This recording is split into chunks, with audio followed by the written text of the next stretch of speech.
great to meet new people, travel, share incredible experiences, and learn more about a culture or place. Becoming a guide is often an educational and rewarding experience. There are many guiding opportunities available that can suit a variety of experience or interests and skills sets. Tour guides or tourist guides are members of the hospitality and travel industry who show visitors around places of interest. Tour guides may lead groups or individuals through historical sites, museums, geographical destinations, and on outdoor excursions. Tour guides possess relevant cultural, historical, and practical knowledge that they can share with tourists. Companies and organizations often hire guides to provide a worthwhile experience for guests. Guides may possess exceptional knowledge and skill about their chosen destination, culture, and recreational activity. Definition of tourist guide according to World Federation of Tourist Guide Association. The World Federation of Tourist Guide Association, or WFTGA's main purpose is to promote, market, and ensure that tourist guides are recognized as the ambassadors of a region.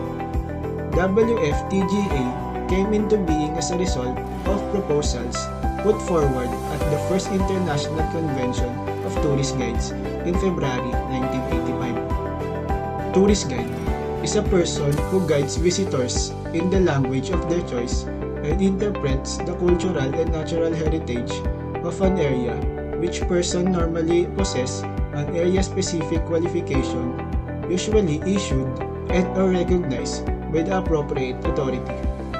Adherence to the WFTGA Code of Guiding Practices provides an assurance of the high level of professionalism and a value-added service offered by individual guides to their clients.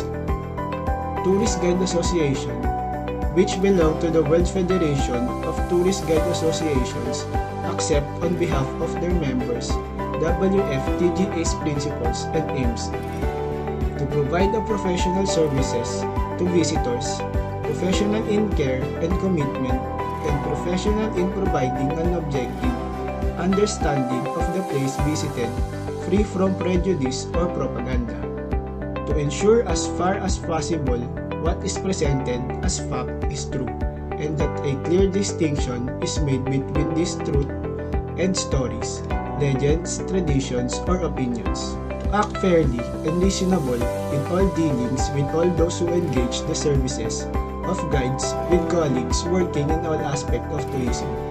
To protect the reputation of tourism in our country by making every endeavor to ensure that guided groups treat with respect environment, wildlife, site and monuments, and also local customs and sensitivities.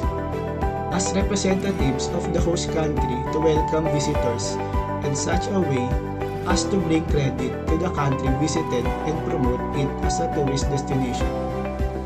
A professional tourist guide is a person who has completed the relevant training in their given city and or country.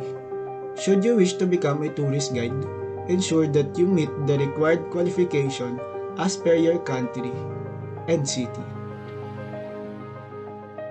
And for today's topic, I will discuss to you what are the DOT accreditation process for tourist guides. What comes to your mind when you hear the word accreditation? So let's start. Accreditation is a certification issued by the department to an individual that officially recognizes him or her as having complied with the minimum standards for tourist guides. So what are the current standards for accreditation? Simply, you have to undergo training, specifically for national and regional tour guide. You have to attend to a regular tour guiding seminar. And for local guides, you have to attend community guiding seminar. For cave, mountain, river guide, you have to attend eco guiding seminar. For the documentary requirements, we have occupational permit, proof of passing training and seminar corresponding to the desired tour guide classification. Training must be conducted by DOT or DOT accredited training center with program or topic of seminar duly approved by DOT. valid health certificate with drug test results, neuro or psychiatric exam prior to basic tour guiding seminar, NBI clearance for regional and specialist guide, barangay clearance for local guide. Qualifications are Filipino residents or permanent resident foreign national, minimum of 18 years old, physically and mentally fit, not have been convicted with finality of any crime by a court of justice or dismissed for a cause by any organization, whether public or private. Basic qualifications. For regional guide, at least second-year college or 2-year vocational course, the same with specialist guide. For local guide level, at least elementary. For language proficiency, for regional guide, proficient in English, the same with specialist guide. For local guide, conversant in English. Fees for accreditation is 2,000 for regional and specialist guides, and for local guide is 500. For lost certificate is 1,000 pesos, and for ID is 100 pesos. This course is designed to enhance the knowledge, skills, and attitudes of an individual in the field of local guiding services, such as coordinating tour program, itinerary, guiding and accompanying tourists in a locality in accordance with the industry standards. It covers the basic, common, and core competencies. Now let's first talk about the basic competencies. The first basic competencies is participate in a workplace communication, wherein we obtain and convey workplace information, complete relevant work-related documents, and participate in a workplace meeting discussion. Then that's for the first one.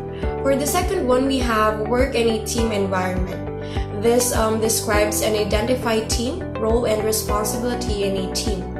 Also describe work as a team and a member. For the last two basic competencies, we have practice professionalism career, wherein we integrate personal objectives with organizational goals, set and meet work priorities, and maintain professional growth and development. For the last one, we have practice occupational health and safety. First year, we are evaluating hazard and risk. We also control hazards and risk, maintain occupational health and safety awareness. And that's for the basic competencies. Let's now go to the other competencies about this course. First one is we develop and update industry knowledge, wherein seek information in the industry and update continuously relevant industry knowledge. For the second one, observe workplace hygiene and procedures. First one, we have to follow hygiene procedures and identify and prevent the hygiene risk. For the third one, we have perform computer operations. We're in plan and prepare tasks to be undertaken. We input data into a computer and then we assess information using a computer. For the fourth one, we have perform workplace and safety practices. For this one, we practice workplace procedures for health, safety, and security practices. We deal with emergency situations and maintain safe and personal presentation and standards. For the common competencies, we have provide effective and efficient customer service. First one, we greet customers, we identify customers' needs, we deliver service to customers, and we handle queries through telephone, fax machine, internet, and email. And then for the last one, we handle complaints, evaluation, and recommendations. The last competency is the core competency, wherein research information relevant to the locality and tour itinerary, sources, arranges and files information, and also develop tour scripts and commentaries relevant to the tour itineraries and interests of the clients. For the second one, we have coordinate tour arrangement for clients. For this one, we perform pre-arrival checks, manages tour arrangement, and resolves complaints and other emergencies. Also performs post-departure activities. Accompany and guide clients in accordance with the tour itinerary. For this one, it meets and assists the clients upon arrival at the destination, accompanies and guides clients while on tour, delivers information, tour spills, and commentaries. It also resolves complaints and other emergencies just like the other competencies. and provides a send-off assistance and hotel departure formalities. It also developed tour, guide-tour driver-work relationship wherein it contains teamwork.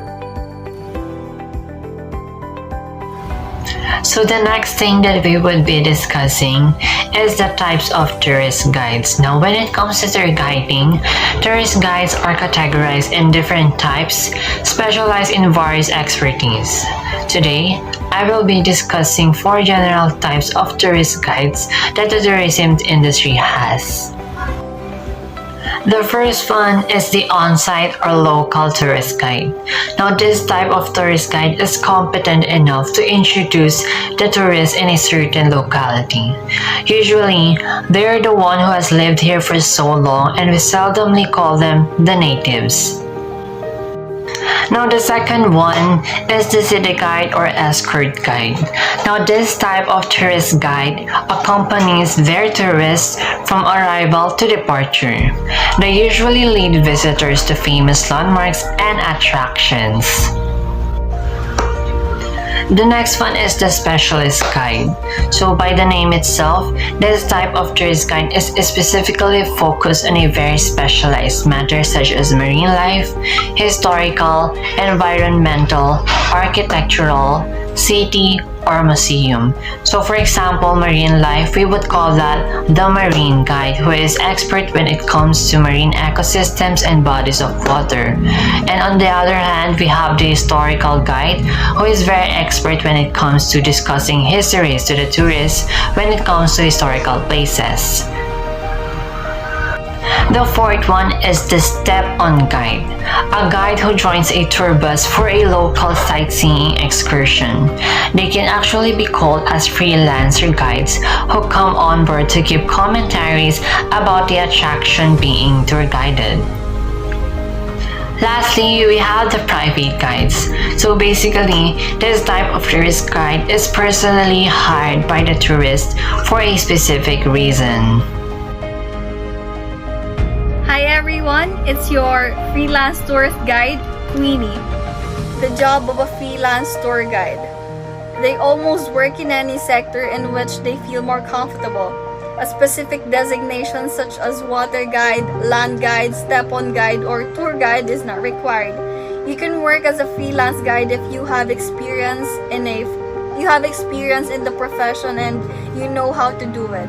You don't have to work for tour corporations as a freelancer because you can find your own client, but it will be way more difficult. The responsibility of the freelance tour guide is to sum up the tour comprises in the freelance guide. If you want to work for yourself, you'll need to understand the inner intricate details of nearly every aspect of the tour. That means you're going to be the tour guide, tour manager, tour escort, and operation manager all in one. Your job will begin at the top with the operation manager who will arrange tours, make phone calls, visit venues, and put together an agenda. If you're going to work as a freelancer for a company, you will have fewer responsibilities because all of the planning and selling will be left up to the tour company, and they will call you then when they needed you to step on a tour that they don't have regular tour guide for. Normally, this is the company that you have worked with before, as they do not usually hire just anyone claiming to be a freelance guide. Now, when it comes to the benefits, the freelancer loses out in a big way. You will not be offered health insurances, pension, and dental care because you are not a permanent employee of any organization. If you wish to work as a freelancer and you want this type of benefit, be sure that your fee covers all of these expenses. Now, if you work as a freelancer of a tour company, you will receive free food and drinks as well as free transportation to and from the destination as an added incentives. And now you will also get to meet new people on a regular basis, which is why the majority of the tour guides begin their careers in this industry.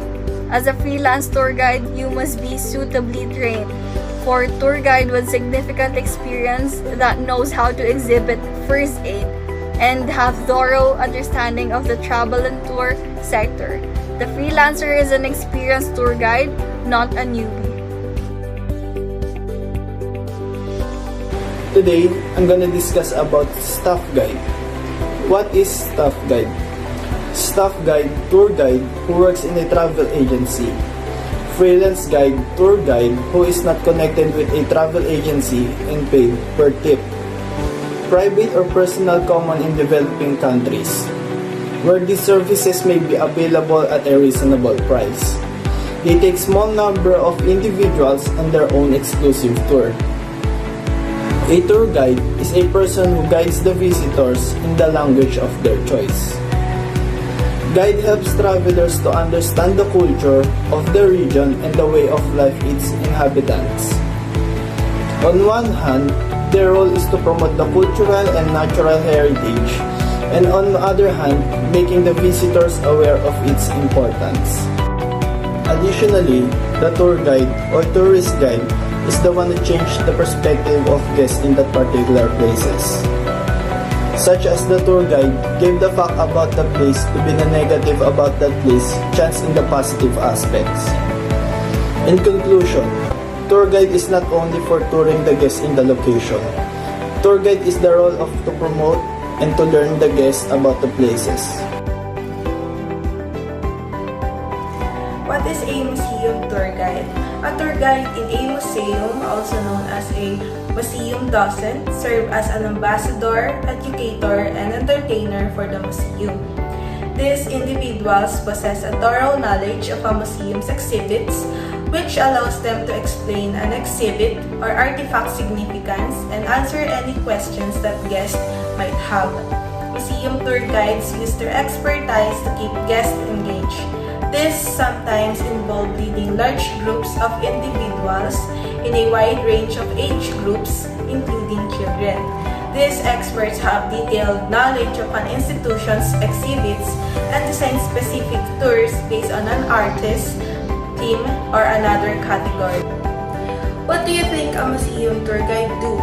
Well, for a museum tour guides usually includes things like leading museum tours for large and small groups of all ages, conducting behind-the-scenes tours of the museum and its facilities for special groups and VIPs, greeting tour groups as they arrive, interacting with a wide range of visitors in a variety of situations, remaining up to date about current events and changes in the museum and its exhibits, helping facilitate special events in the museum, engaging with families and visitors in the museum when not giving a tour, addressing questions from guests, assisting the information desk, and lastly, creating a memorable educational experiences for visitors of all ages.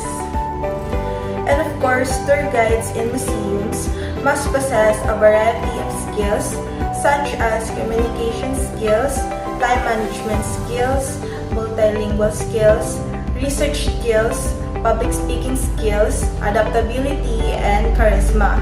Lastly, here in our country, the estimated monthly salary is 13,000 to 20,000 per month. Let's start with the step-on guide. The role of step-on guide is to join a group at a designated location and step on to coach to provide guided commentary of the local place. They then leave the group and the company continues on with its itinerary. And also, people who live in the area and have a local knowledge, they take over the tour temporarily and provide the kind of information that the usual tour guide cannot afford. And also, a sightseeing guide who has particular knowledge about the history.